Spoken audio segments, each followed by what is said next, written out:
Cricket presents The Campfire, and today we are taking a deep dive into 5A Division II.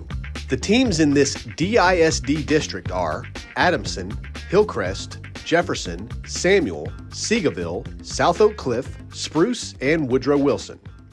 Let's analyze this district in our film session.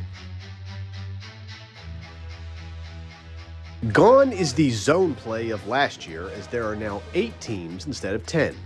But what is not gone from this district will be the dominance of the Golden Bears. South Oak Cliff is just as strong as they've been in the previous 3 years when they ended up in the state title game, winning 2 of them.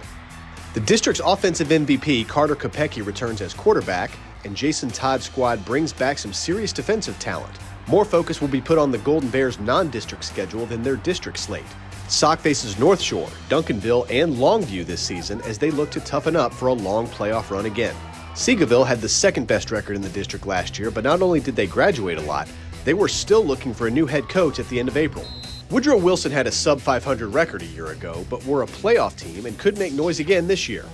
As should Hillcrest, who didn't make the postseason a year ago, but their defense held strong throughout district play. Kimball has moved down a classification, so that will open up a playoff spot for teams like Adamson, Samuel, Spruce, and Thomas Jefferson as they fight for wins in a competitive 5A.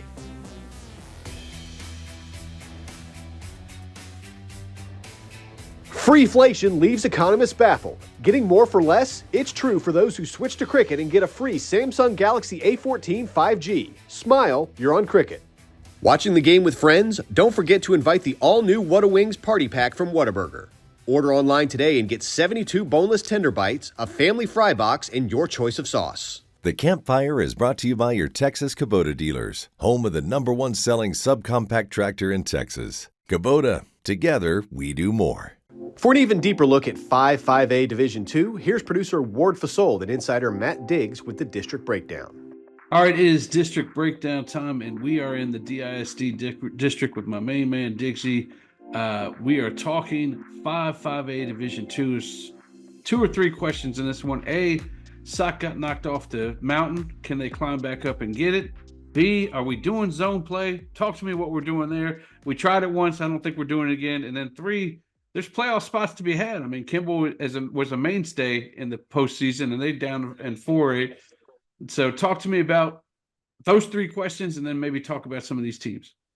We are back to a regular district, Ward. We got 8 teams, and we're going to play 7 district games. And that means we got 3 non-district games we got to figure out for South Oak Cliff, and they got to get ready. And then they're going to have that 7-week lull. But at least we, from a planning perspective, we're going to know what every week is going to be. We're not going to have that final 2 weeks where we're all wondering, what about this and what about seeding and how's that going to work?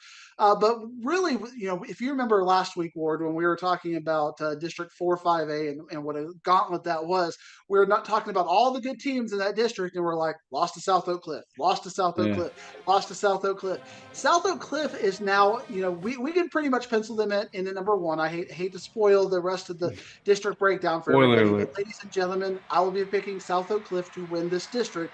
So really, when I'm looking at South Oak Cliff in this district and we're breaking it down, I got to look at how their pathway looks like. I got to look at what the journey for South Oak Cliff is going to look like, because we are now a state championship team or bust. And now I see the way that this district and redistricting has happened. Starting in round 2, you're going to have to travel.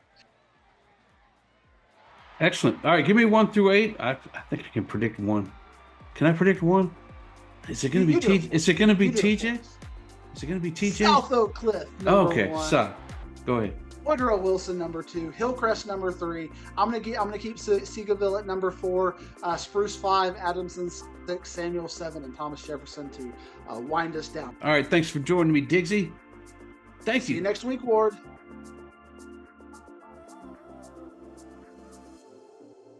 We'll post the entire breakdown segment this Wednesday on our social media pages. Now let's take a look at some game changers in our Players on the Rise, brought to you by Parker University. When you have a program like South Oak Cliff, the talents tend to find you, which is the case with edge rusher Kamarian Morgan. The senior played his junior year at Red Oak, where he finished with 61 tackles, 14 tackles for loss, and 5.5 sacks. Morgan has quick hands and gets past his blocker fast, which is bad news for ball carriers. Kamarian has offers from Arizona State, Oklahoma State, and Tennessee, among others. Sticking on the Golden Bear defense, linebacker Jaden Shelton is one to watch as well. Shelton racked up the tackles last year to the tune of 119 on the season and 13 for loss. He also had 1 sack and 2 interceptions, including a pick 6. Jaden can play in space as well as in pass defense, which keeps him on the field at all times. Shelton has verbally committed to Arkansas. At Seagoville, they call him Mad Max, as TJ Maxey is a terror in the Dragon secondary. The speedster sticks to his receiver like glue, and his ability to disrupt plays earned him first-team All-District honors a year ago. He's a big hitter and will be one of the lone returning starters on that Dragon defense for 2025. Mecca Ugerji is a big, bad man for the South Oak Cliff offensive line. At 6'5" and 280 pounds, Ugerji plays offensive tackle for the Golden Bears, and good luck getting around him. He has a 7-foot wingspan, and when the SOC offensive coordinator decides to run the counter tray, the second line of defense is in big trouble. Mecca hands out pancakes like he's waiting tables at IHOP. Ugerji has offers from Texas A&M, Duke, and SMU, among others.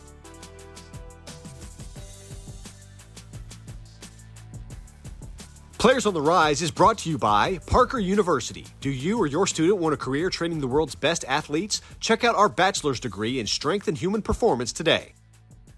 Cricket Wireless has an offer that's going to blow up your group chat. 4 lines for only $25 per month each with nationwide 5G. Smile, you're on Cricket. The Campfire is brought to you by Golden Chick. One taste and you're golden. Our War of the Soul cut up to Samuel head coach Danny Cobbin to talk about his Spartans in our Media Day segment. All right, it is Media Day, and we are talking 5A Division II with Samuel head coach Danny Cobbin. Coach, man, you're back. You're obviously in the DISD district. Some of the teams, obviously Kimball took off, Conrad took off. Things happen in realignment. It's all right. But it doesn't look like we're going to roll with the zone play this year. We're going to roll a good schedule. Talk about your feelings about this district, because to be honest with you, you can't tell it, but I'll say it. Obviously, Sox up here, but there is playoff spots to be had. Is that kind of stuff you're feeding to your guys during spring practice? There are spots to be had, and we can fight for one of those spots. Yes, sir. That's always, my mindset of making sure that our kids understand, that, our job is to get into the playoffs, one.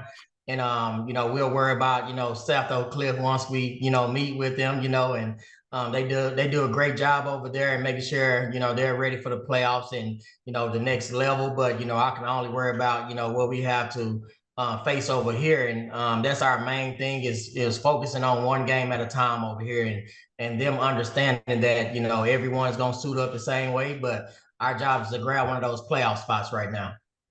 You look back at last year and maybe some people would say there's not a lot of positives from a 3-7 season, but you lost to Conrad pretty badly, and then you came up and beat them at the end of the year. Not a lot of people end their seasons with wins either. So is there some momentum you can build off of that and say, hey, we may have took our lickings from them, but we weren't scared of them the second time around and took them down. Yes, sir. Yes, sir. That's always a good thing to go out with the win. I know they played. We had a lot of young kids playing.